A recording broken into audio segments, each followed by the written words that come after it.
दिले में थे। आप लोगों को शायद ये डाउट जरूर आपका मन में आ रहे होंगे कि इस लेडी को इस वीडियो में मैंने क्यों रख दिया। आप में से कई लोग शायद इनको नहीं पहचानते, और इस वीडियो बनाने से पहले मैंने सोचा था कि ज़रूर इस लेडी के बारे में आपको 2 मिनट बता दूंगा, उसके बाद अपन क्लास स्टार्ट करेंगे। क्योंकि ये लेडी हम सबके लिए एक बहुत बड़ा इंस्पिरेशन है। क्योंकि हम अभी क्या कर रहे हैं, इंग्लिश सीख रहे हैं।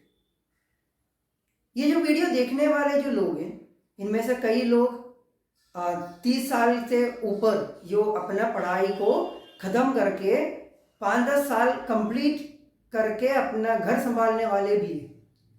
इसलिए मुझे लगा है कि इस लेडी के बारे में बताना ज़रूरी है आप सभी को। इनका नाम है कुट्टी अम्मा। ये केरल में कोट्टयम नाम का एक डिस्ट्रिक्ट में रहती। अब इन्होंने ऐसा क्या किया कि इनके बारे में मुझे आप लोगों को बताना पड़ रहा है। ये जो कुट्टी अम्मा है, इन्होंने अभी just Kerala state literacy mission test में 89% मार्क के साथ टॉप किए। मीन्स 100 में से 89 मार्क्स। अब ये भी कोई बड़ी बात तो होगा ही नहीं, क्योंकि ज़्यादा उम्र में भी लोग पढ़ाई करते हैं। लेकिन इस लेडी की उम्र जब आप सुनोगे तब आपको पता चलेगा कि मैं इनको क्यों आप लोगों के सामने या इनके बारे में मैं क्यों बता रहा हूँ। ये लेडी है 104 साल की। 104 साल की उम्र में मात्र 2 महीने में इन्होंने लिखना सीखे, और इस 2 महीने के अंदर उन्होंने 4th क्लास तक के जितने भी पढ़ाई है वो पूरा कंप्लीट करके उन्होंने टॉप किया। 100 में से 89 मार्क्स लेकर। 15 साल की उम्र में इनकी शादी हो गए थे। उसके बाद उनको बिल्कुल पढ़ना लिखना नहीं आते थे। पढ़ना तो सीख गए थे बाद में धीरे धीरे, लेकिन लिखना बिल्कुल भी नहीं आते थे। बाद में 2 महीने पहले ये जो लिटरेसी मिशन वाले इनके पास आए तो वो इतना ज़्यादा खुश हो गए, और उनके बारे में उनके टीचर्स ये बताते हैं कि वो सुबह शाम बराबर क्लास में आती थी और इतने सारे बच्चों जैसे डाउट्स पूछते थे। और आज नतीजा क्या हुआ, टॉपर बन गई। सिर्फ केरल नाम का एक छोटा सा स्टेट में नहीं, सिर्फ इंडिया जैसे कंट्री में नहीं, आज पूरा वर्ल्ड इनको जानते। अब शायद आपको समझ में आ गए होंगे कि मैंने ये सारी बात या इस कुट्टी अम्मा के बारे में मैंने क्यों बोला। क्योंकि इस वीडियो देखने वाले आपकी उम्र 104 साल से कम तो जरूर होंगे। तो आप सोचिए 2 महीने के अंदर एक व्यक्ति, वो भी 104 साल के, वो आसानी से लिखना सीख के टॉप करना। यदि वो इतना कर सकते तो हम इंग्लिश क्यों नहीं बोल सकते। इस बात को आप मन में जरूर रखिए और अच्छे से पढ़ाई करने के लिए पूरा डेडिकेशन के साथ इंग्लिश सीखने की कोशिश कीजिए। आज की क्लास हम स्टार्ट करेंगे। पिछले क्लास में हम लोगों ने सिंपल पास्ट टेंस स्टार्ट करके रखे थे। सिंपल पास्ट का फॉर्मूला सब्जेक्ट प्लस वर्ब का सेकंड फॉर्म है, और था, थी, थे उसका हिंदी पहचान, यहां तक हो गया था, और हम लोगों ने एग्जाम्पल्स भी लिखे थे। आज हम सिंपल पास्ट की सेकंड पार्ट में जाएंगे। सेकंड पार्ट क्या है, मैंने पिछले वीडियो में भी बता दिया था क्या है, नेगेटिव एंड इंट्रोगेटिव। स्टार्ट करते हैं। फर्स्ट सेंटेंस क्या है, आई वेंट टू स्कूल। अब अपनी आप फंस गए, क्योंकि प्रेजेंट कंटिन्यूस में ईजा मार आ रहे थे, उसमें से कोई से भी एक लिखना है। प्रेजेंट परफेक्ट में हैज और हैव था, प्रेजेंट परफेक्ट कंटिन्यूस में हैज बीन और हैव बीन था। यहां पर सिंपल प्रेजेंट वाला वही टेंशन सिंपल पास्ट में भी है। वो टेंशन क्या है? ऑक्सिलरी वर्ब नहीं है। क्यों? फॉर्मूला क्या है? सब्जेक्ट प्लस वर्ब का सेकंड फॉर्म, कोई ऑक्सिलरी वर्ब नहीं दिया है।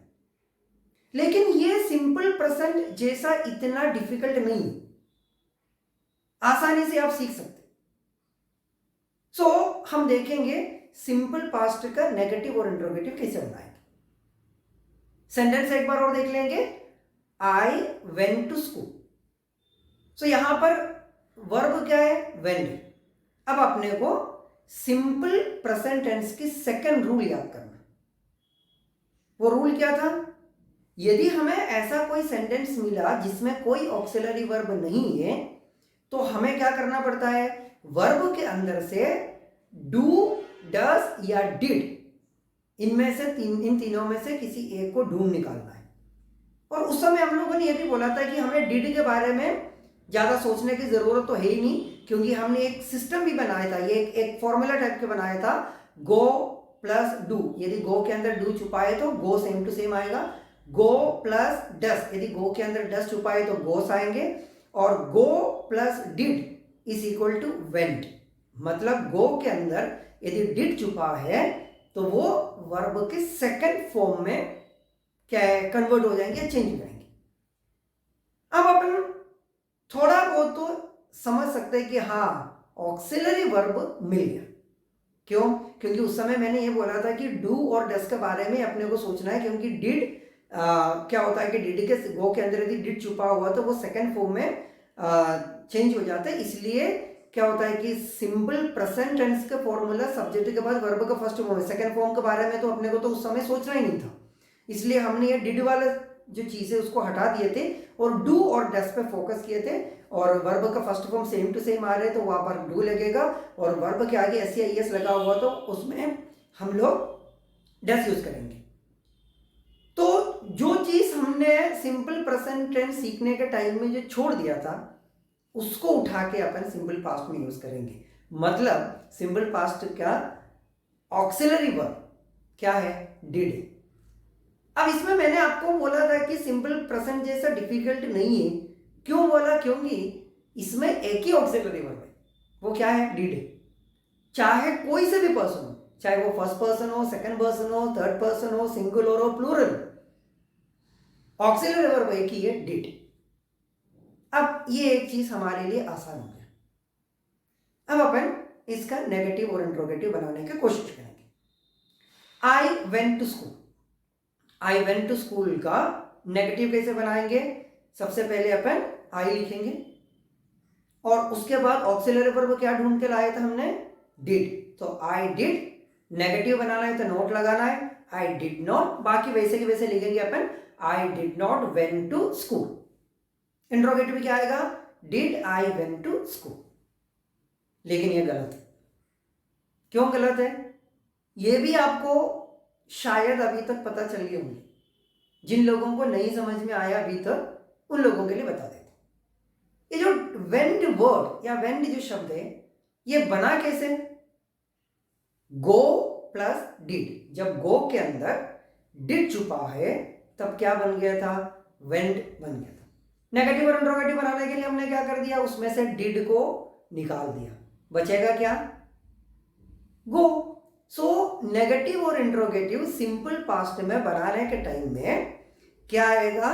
आई वेंट टू स्कूल का आई डिड नॉट, वेंट नहीं आएगा क्योंकि वेंट कैसे बना था? गो प्लस डिड, उसमें से डिड हटा दिया, बाकी क्या रहेगा? Go. So I did not go to school. और इंट्रोगेटिव में क्या आएगा? Did I go to school. आशा करता हूं कि आपको अच्छे से समझ में आ गए होंगे। अब अपन इसको एक रूल के हिसाब से पढ़ेंगे। रूल क्या है? सिंपल पास्ट टेंस में कोई ऑक्सिलरी वर्ब नहीं है, इसलिए नेगेटिव और इंट्रोगेटिव बनाने के लिए हमें डिड यूज करना पड़ेगा, या वर्ब के अंदर से हमें डिड को ढूंढ निकालना है। अब रूल नंबर 2 जो अभी अपन ने अभी जस्ट सीखा था क्या है? यदि नेगेटिव और इंट्रोगेटिव बनाने के लिए हमने एक बार डिड यूज किया तो फिर वर्ब का सेकंड फॉर्म नहीं आएंगे, वर्ब का फर्स्ट फॉर्म ही यूज करेंगे। अब अपन सेकंड एग्जांपल देखेंगे। सेकंड एग्जांपल क्या था? We played cricket. नेगेटिव क्या रहेगा? We did not play cricket, played नहीं आएगा, प्ले क्रिकेट। क्यों? क्योंकि सिंपल पास्ट टेंस में नेगेटिव और इंट्रोगेटिव बनाने के लिए हमने एक बार डिड यूज कर लिया तो फिर वर्ब का फर्स्ट फॉर्म ही आएगा। तो we did not play cricket और interrogative did we play cricket.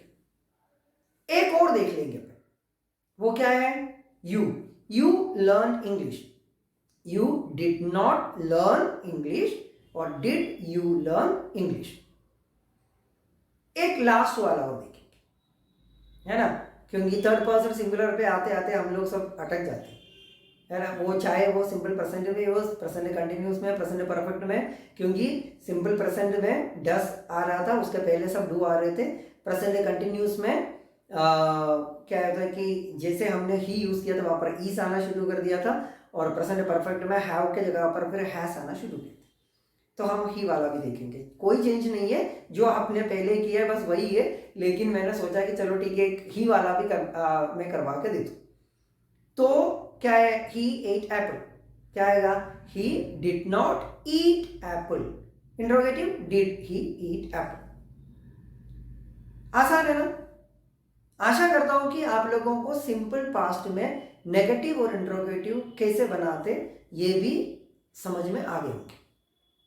और जो मैंने 2 रूल्स आप लोगों को पहले जो बताया था वो रूल्स भी आपको लिखना है, क्योंकि मैं नोट्स के रूप में आजकल नहीं दे रहा हूं, क्योंकि जो चीज़ आपका स्क्रीन में आ रहे वो आपको उतारना है, और वैसे के वैसे उसके बाकी भी जो एक्सरसाइजेस है या जो एग्जाम्पल्स है वो मैं आप लोगों के लिए जो देता हूं करने के लिए, वो ज़रूर करना।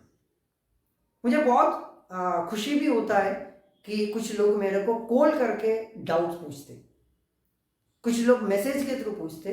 इसका मतलब ये है कि आप लोगों में से बहुत सारे लोग इंग्लिश को लेकर सीरियस हो गए, सीखना शुरू कर दिए, बहुत अच्छी बात है। और आप लोग दूसरों को भी ज़रूर बताइए, क्योंकि इंग्लिश सीखने के लिए अब आपको किसी इंस्टीट्यूशन में जाने की ज़रूरत नहीं। अब घर बैठ के यूट्यूब में इसी चैनल से आप आसानी से इंग्लिश सीख सकते हैं। मेरे चैनल या मेरे वीडियोस देखने के साथ साथ आप दूसरे वीडियो भी देख सकते हैं, उसमें भी यदि आपको मेरे से ज़्यादा इजी यदि लगे तो वो भी ज़रूर आप लोग देख लीजिए। ऐसा नहीं है कि केवल और केवल मेरा चैनल ही आपको देखना है या मेरे वीडियोस भी देखना है, लेकिन मैं प्रिफर इसलिए करता हूँ क्योंकि मैं मैक्सिमम कम टाइम के अंदर आप लोगों को मैक्सिमम चीज़ें शेयर बताने की कोशिश करता हूँ, और यही होगा कि आप लोगों को शायद मेरे वीडियोस पसंद आ रहे। सो आज के लिए बस इतना है, मिलते हैं अगले वीडियो में। जैसे मैं हर वीडियो में बताता हूँ, जो लोग पहली बार इस वीडियो को देख रहे चैनल जरूर सब्सक्राइब कीजिए, जिन लोगों ने ऑलरेडी सब्सक्राइब किए वो दूसरों को भी चैनल के बारे में ज़रूर बता दिए। मिलते हैं अगले वीडियो में। Thank you so much.